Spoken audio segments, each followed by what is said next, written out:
जय श्री कृष्ण मित्रों। आज की कथा में हम सभी जानेंगे कि किस श्राप के कारण स्त्री समय से पहले ही विधवा हो जाती है और ऐसे कौन से कार्य हैं जो एक पतिव्रता स्त्री को अपने जीवन में कभी नहीं करने चाहिए, जिसकी वजह से स्त्रियां समय से पहले ही विधवा हो जाती हैं। सभी माताओं बहनों से निवेदन है कि इस कथा को पूरा अवश्य सुने। चलिए, आपका ज्यादा समय ना लेते हुए कथा को प्रारंभ करते हैं। एक बार भगवान श्री राम वनवास के समय अपनी कुटिया में बैठे विश्राम कर रहे थे। तभी माता सीता भगवान श्री राम से पूछती हैं कि हे स्वामी, औरत किस पाप के कारण समय से पहले विधवा हो जाती है? तो भगवान राम कहते हैं, देवी सीता, आज अचानक से तुम मुझसे यह प्रश्न क्यों पूछ रही हो? तो माता सीता कहती, प्रभु, आज जब मैं पूजा के लिए फूल तोड़ने गई थी तो मैंने कुछ स्त्रियों को देखा जो देखने में एक ही उम्र की थी, परंतु उसमें से एक औरत विधवा हो चुकी थी और बहुत दुखी जीवन व्यतीत कर रही थी, और बाकी उसी उम्र की औरत अपने पतियों के साथ सुख से अपना जीवन व्यतीत कर रही थी। यह दृश्य देखकर मेरे मन में कुछ प्रश्न उठ रहे हैं। हे स्वामी, आप ही मेरे इन प्रश्नों का उत्तर दे सकते हैं। कृपया आप मुझे मेरे प्रश्नों का उत्तर देकर संतुष्ट करें। इस प्रकार माता सीता की बात को सुनकर भगवान राम कहते हैं, हे सीते, तुम्हारे मन में जो भी प्रश्न उठ रहे हैं निश्चिंत होकर पूछो, मैं तुम्हें तुम्हारे प्रश्नों के उत्तर अवश्य दूंगा। फिर देवी सीता कहती हैं, हे प्रभु, मेरा पहला प्रश्न है, कौन सी स्त्री समय से पहले विधवा हो जाती है और सारी उम्र दुखी जीवन व्यतीत करती है? और मेरा दूसरा प्रश्न है, कौन सी स्त्री को जीवन में कभी सुख शांति नहीं मिलती? और मेरा तीसरा प्रश्न है, वह कौन सी चीज है जो एक पत्नी अपने पति के मांगने पर भी पति को नहीं देती?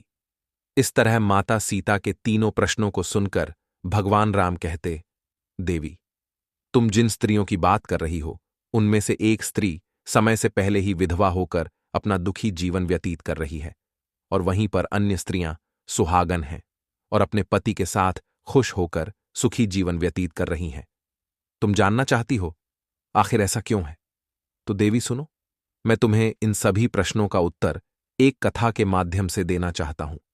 इस कथा को बहुत ही ध्यान से सुनना, क्योंकि आधी अधूरी कथा सुनने वालों को आधा अधूरा ही ज्ञान प्राप्त होता है, जो जीवन में कभी काम नहीं आता। और यदि तुमने ध्यान से सुना तो तुम्हारे तीनों प्रश्नों के उत्तर कथा को सुनने के बाद तुम्हें मिल जाएंगे। फिर माता सीता कहती है, स्वामी, मैं आपको वचन देती हूं कि मैं इस कथा को पूरा सुनूंगी और संसार की समस्त नारियों तक इस कथा को आपके माध्यम से पहुंचाऊंगी। माता सीता की यह बात सुनकर भगवान राम कहते हैं, हे सीता, सबसे पहले मैं तुम्हें उस स्त्री की कहानी सुनाना चाहता हूं जो सुहागन बनकर सुखी जीवन जी रही है। और जिस सुहागन स्त्री की तुम बात कर रही हो वह स्त्री और कोई नहीं बल्कि कौशल नरेश के नौकर की पत्नी है। और वह स्त्री जिस नौकर की पत्नी है, उस नौकर को अपनी पत्नी पर पूरा विश्वास है कि मेरी पत्नी एक चरित्रवान और पतिव्रता स्त्री है, जिसकी प्रशंसा वह नगर में सबसे किया करता है और अपने साथियों से अपनी पत्नी के गुणगान किया करता है। फिर भगवान राम माता सीता से कहते हैं कि हे देवी, उस नौकर की पत्नी की चर्चा समस्त नगर में होने लगी। धीरे धीरे फैलते हुए ये बात राजा के दरबार में पहुंच गई, और यह बात सुनकर राजा ने अपने नौकर को बुलाया और उस नौकर से राजा कहने लगे कि तुम हर किसी से कहते हो कि तुम्हारी पत्नी एक चरित्रवान और पतिव्रता स्त्री है। क्या वास्तव में तुम्हारी पत्नी एक चरित्रवान और पतिव्रता स्त्री है? और क्या तुमको पूरा विश्वास है कि तुम्हारी पत्नी एक पवित्र स्त्री है और तुम्हारे अलावा पराये मर्द को आंख उठाकर भी नहीं देखती? क्या इस बात का कोई साबूत तुम्हारे पास है? राजा की इस बात को सुनकर नौकर कहने लगा, महाराज, मुझे अपनी धर्मपत्नी पर पूरा विश्वास है कि वह एक पतिव्रता स्त्री है और मेरे अलावा वह पराये मर्दों को नहीं देखती। नौकर की इस बात को सुनकर राजा के एक मंत्री ने कहा, मैं क्षमा चाहता हूं महाराज, ऐसा कैसे हो सकता है कि एक स्त्री किसी अन्य पुरुष को ना देखे? ऐसा तो असंभव है। फिर मंत्री ने राजा से कहा, महाराज, यदि मैं इस नौकर की बात गलत साबित कर दूं और इसकी पत्नी का पतिव्रता धर्म नष्ट कर दूं तो इसे क्या सजा मिलेगी? फिर नौकर ने कहा, महाराज, यदि महामंत्री जी मेरी पत्नी का पतिव्रता धर्म नष्ट कर देते हैं तो आप मुझे फांसी की सजा दे देना, और यदि महामंत्री जी मेरी पत्नी का पतिव्रता धर्म खंडित नहीं कर पाए तो इनको भी कुछ सजा मिलनी चाहिए। नौकर की यह बात सुनकर राजा ने कहा कि मंत्री को भी फांसी की सजा दी जाएगी। मंत्री ने यह बात स्वीकार कर ली और नौकर से पूछा कि मैं तुम्हारी पत्नी से क्या वस्तु लाऊं जिससे तू मान ले कि मैंने तेरी पत्नी का पति धर्म खंडित कर दिया। तो नौकर ने कहा, महामंत्री जी, आप मेरी पत्नी से मेरे विवाह के समय पर दहेज में मुझे एक मटका और एक कतार मिली थी, और यह दोनों चीजें मेरी पत्नी ने बहुत ही संभाल कर रखी है, क्योंकि यह दोनों चीजें एक पतिव्रता स्त्री के लिए सुहाग की निशानी है। यदि तुम यह दोनों चीजें मेरी पत्नी से लाकर मुझे दिखा दोगे तो मैं मान जाऊंगा कि मेरी पत्नी का पतिव्रता धर्म महामंत्री जी आपने नष्ट कर दिया है। तब मंत्री ने नौकर की यह शर्त स्वीकार कर ली और वह मंत्री दरबार से निकलकर नगर में जाता है और एक जादू टोना करने वाली स्त्री से जाकर मिलता है। जो काम कोई नहीं कर पाता था वह काम वह जादू टोना करने वाली स्त्री कर देती थी।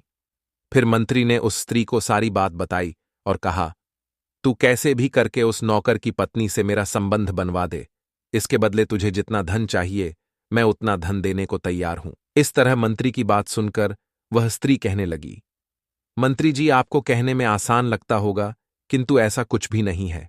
तुम जिस औरत के बारे में बात कर रहे हो वह औरत एक पतिव्रता नारी है। उसे ना ही किसी धन का लोभ है और ना ही किसी वस्तु का लालच है। तुम्हें क्या लगता है वह तुमको मटका और कतार दे देगी? फिर वह स्त्री कहती है, महामंत्री, वह तेरी ओर थूकेगी और नगरवासी तेरी खाल उतार लेंगे। यह बात सुनकर मंत्री डर गया और कहने लगा, यदि तू मेरा उससे संबंध नहीं करवा सकती है तो एक काम कर दे, उसके घर जाकर उसका मटका और कतार चुराकर मुझे दे दे, और उसकी पत्नी के जांघ के पास यदि कोई निशानी हो तो वह निशानी मुझे देखकर बता दे। फिर मैं तुझे मुंह मांगा इनाम दूंगा। तुझे जितना धन चाहिए उतना धन मैं दूंगा, बस तू मेरा यह काम कर दे। मंत्री की यह बात सुनकर उस जादू टोना करने वाली स्त्री के मन में धन का लालच आ गया और उसने कहा, ठीक है, मैं तुम्हारा काम अवश्य करूंगी, लेकिन मुझे मुंह मांगा धन देना पड़ेगा। मंत्री ने कहा, ठीक है, और फिर वह स्त्री नौकर के घर में वेशभूषा बदल कर जाती है और नौकर की पत्नी से जाकर कहती है, बेटी, मैं तेरे पति की बुआ हूं, मैं कई सालों के बाद आई हूं। फिर उस नौकर की पत्नी ने कहा, आप इतने सालों बाद आई हैं, इसीलिए मैंने आपको पहले कभी देखा नहीं, इसलिए मैं आपको पहचान नहीं पाई। और इस प्रकार वह स्त्री उस नौकर के घर में बुआ बनकर रहने लगी। नौकर की पत्नी ने उस स्त्री को बुआ समझकर बहुत आदर सम्मान दिया, मगर उसे यह नहीं पता था कि इस जादू टोना करने वाली स्त्री को मंत्री ने उसके साथ छल करने के लिए और उसका पतिव्रता धर्म नष्ट करने के लिए भेजा है। अब वह स्त्री नौकर के घर में मजे से रहने लगी और नौकर की पत्नी के ऊपर झूठा प्यार लुटाने लगी। एक दिन नौकर की पत्नी स्नान करने के लिए स्नान गृह में गई। फिर उसके थोड़ी देर बाद ही वह स्त्री भी नौकर की पत्नी के पास जाकर उसकी कमर रगड़ने लगी। उस पतिव्रता औरत ने बहुत मना किया, फिर भी वह स्त्री नहीं मानी और कहने लगी, तुम मुझे अपनी बेटी से भी ज्यादा प्यारी लगती हो, तो मना मत करो। काफी दिनों के बाद में मेरी और तुम्हारी मुलाकात पहली बार हुई है। और ऐसा कहकर वह स्त्री उसे बातों के मायाजाल में उलझाने लगी। और फिर मौका देखते ही उसने उस परिव्रता औरत के गुप्तांग के पास में जांघ पर एक तिल था जो उस जादू टोना करने वाली स्त्री ने देख लिया और उसका काम बन गया। और जब स्नान करने के बाद में नौकर की पत्नी घर के अन्य काम करने लगी, इसी बीच उस स्त्री को मटका और कतार चुराने का मौका मिल गया और उसने मटका और कतार चुरा लिया और वहां से यह दोनों चीजें चुराकर भाग गईं और सीधा जाकर मंत्री के पास पहुंची और उस मंत्री को मटका और कतार दे दिया और उस नौकर की पत्नी के जांघ पर तिल की निशानी है यह भी बता दिया। और मंत्री मटका और कतार लेकर सीधा राजा के दरबार में जा पहुंचा और राजा से कहा, महाराज, मैं नौकर की पत्नी के साथ 2 दिन रहकर आया हूं और यह मटका और कतार उसी ने मुझे दिया है। इस तरह मंत्री की यह बात सुनकर राजा ने तुरंत दरबार लगाया और नौकर को बुलाया। फिर मंत्री ने दरबार में मटका और कतार नौकर को दिखाते हुए कहा, महाराज, मैंने नौकर की शर्त पूरी की और भरे दरबार में यह भी कहा कि नौकर के पत्नी की जांघ पर तिल है। यह भी बात सुनकर नौकर मान गया कि वास्तव में आज मेरी पत्नी ने अपना पतिव्रता धर्म पूरी तरह से नष्ट कर लिया है। अब नौकर का अपनी पत्नी से विश्वास उठ गया। फिर राजा ने शर्त के मुताबिक नौकर को फांसी की सजा सुनाई और 21 दिन बाद फांसी देने का आदेश दिया और कहा कि नौकर को 21 दिन के बाद फांसी पर चढ़ाया जाएगा। अब नौकर की मृत्यु के दिन समीप आने लगे। अंततः वह दिन आ ही गया जिस दिन उसे फांसी देना था। जब उसे फांसी के फंदे के पास लाया गया तो उस नौकर से उसकी अंतिम इच्छा पूछी गई। फिर नौकर ने कहा कि महाराज, मेरी अंतिम इच्छा यह है कि मैं आखिरी बार अपनी पत्नी से मिलना चाहता हूं। और इस तरह राजा ने नौकर को आज्ञा दी कि तुम अपनी पत्नी से मिल सकते हो। फिर नौकर कुछ दिन की इजाजत लेकर अपने घर गया और अपनी पत्नी से कहने लगा कि तुमने मेरे साथ बहुत बड़ा विश्वासघात किया, छल किया है। मैंने तुम पर विश्वास करके राजा के सामने मंत्री से ऐसी शर्त लगाई थी और राजा के दरबार में मैंने कहा था कि मेरी पत्नी एक चरित्रवान और पतिव्रता स्त्री है और उसके पतिव्रता धर्म को कोई नष्ट नहीं कर सकता। यदि कोई नष्ट कर देगा तो मुझे फांसी लगा देना, और तुमने पतिव्रता धर्म नष्ट कर दिया। अब मुझे कुछ दिन के बाद में फांसी दे दी जाएगी। तुमने मेरे साथ विश्वासघात किया है। मैंने तुम पर विश्वास करके तुम्हें घर पे अकेला छोड़ के गया था। नौकर की यह बात सुनकर उसकी पत्नी ने उसे उस स्त्री की बात बताई जो उसके पति की बुआ बनकर उसके घर पर आई थी। मगर नौकर को अपनी पत्नी की बातों पर बिल्कुल भी विश्वास नहीं हुआ और नौकर राजा के दरबार में पहुंच गया। फिर राजा किसी कारणवश उस नौकर की फांसी की सजा कुछ दिन के लिए टाल दिया और उसे कैद में डलवा दिया। नौकर की पत्नी अपने पति को निर्दोष साबित करने के लिए राज दरबार में गणिका अर्थात नाचने गाने वाली औरत की वेशभूषा धारण करके पहुंच जाती है और राजा से उसके सम्मुख अपना नृत्य दिखाने की आज्ञा मांगने लगी। राजा ने स्त्री की सुंदरता देखकर नाचने की आज्ञा दे दी। फिर महल के नौकरों ने उसके नृत्य के लिए व्यवस्था की। फिर उस नौकर की पतिव्रता पत्नी ने जब नाचना शुरू किया तो उसका नाच देखकर राजा बहुत मोहित हुए और फिर राजा ने कहा, मैं तुम्हारे नृत्य से बहुत प्रसन्न हुआ, मांगो, तुम जो भी मांगोगी मैं तुम्हें दूंगा। फिर उस नौकर की पत्नी ने कहा, महाराज, आपकी सभा में एक चोर है जिसने मेरी सोने की अंगूठी चुराई है और उसे फांसी की सजा दे दीजिए। यह बात सुनकर राजा ने कहा, ठीक है, बताओ मेरे दरबार में तुम्हारा चोर कौन है, मैं उसको फांसी की सजा जरूर दूंगा।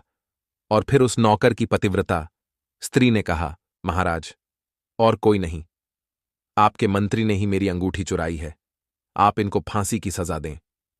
जैसे ही मंत्री ने सुना कि ये स्त्री मुझे चोर बता रही है तो तुरंत मंत्री कहने लगा, महाराज, मैं शपथ खाकर कहता हूं कि मैंने इसकी अंगूठी नहीं चुराई है और मैंने इसे आज तक कभी देखा ही नहीं है, तो मैं इसकी अंगूठी कैसे चोरी कर सकता हूं। मैंने आज तक इसकी शक्ल ही नहीं देखी है, आज पहली बार मैं इसकी शक्ल देख रहा हूं।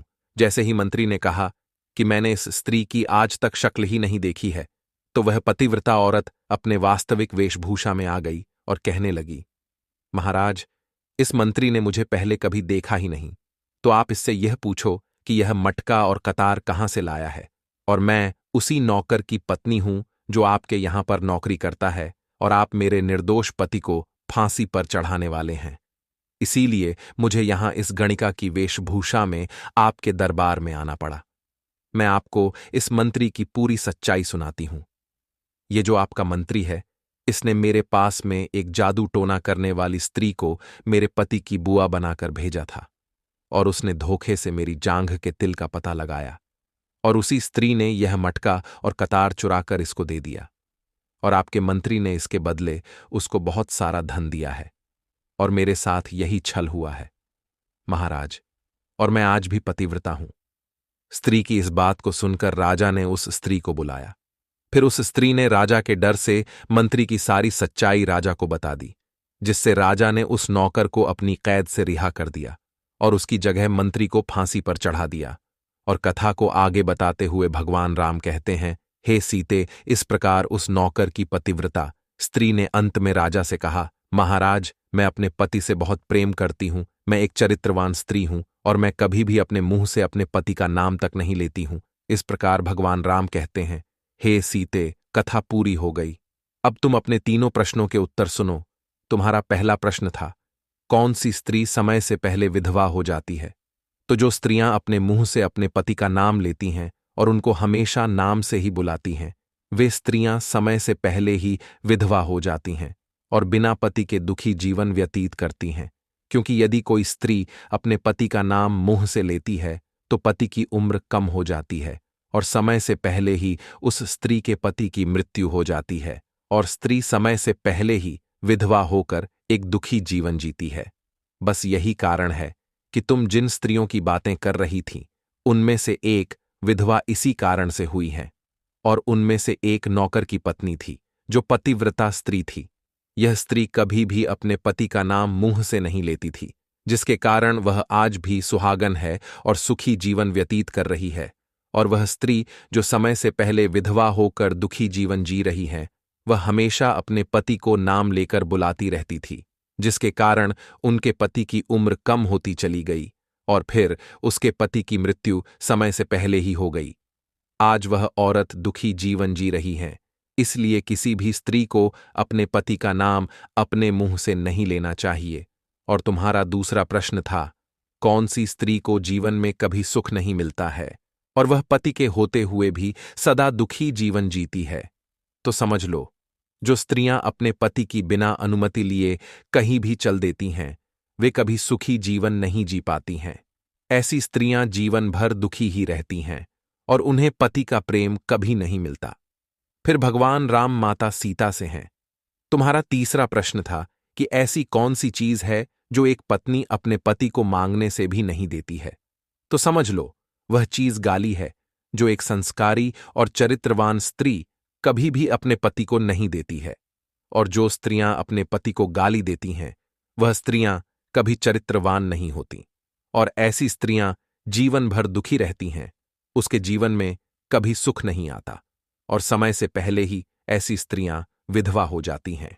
और इस प्रकार माता सीता कथा सुनने के बाद अपने तीनों प्रश्नों का उत्तर पाकर संतुष्ट हो जाती हैं और कहती हैं, क्या प्रभु, वास्तव में जो स्त्री चरित्रवान होती है वह कभी दुखी जीवन नहीं जीती है? तो भगवान राम कहते हैं, नहीं, क्योंकि ऐसे घर में लक्ष्मी का सदा वास होता है और वह घर धन दौलत और खुशियों से हमेशा भरा रहता है और चरित्रवान स्त्रियां हमेशा घर को स्वर्ग बना देती हैं।